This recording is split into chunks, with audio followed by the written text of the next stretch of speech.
Grabe na naman tao ko dito. Chinelas prank or sleeper prank. Napakalaki. Gulat si kuya eh. Nagtaka. Grabe. Hanap niya eh kung nasa ang chinelas niya.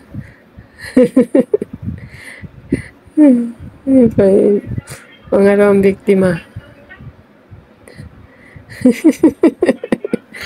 Pinapakati muna yung paa para umangat eh. Para mailagay yung malaking chinelas. Yung nagalit tuloy si kuya.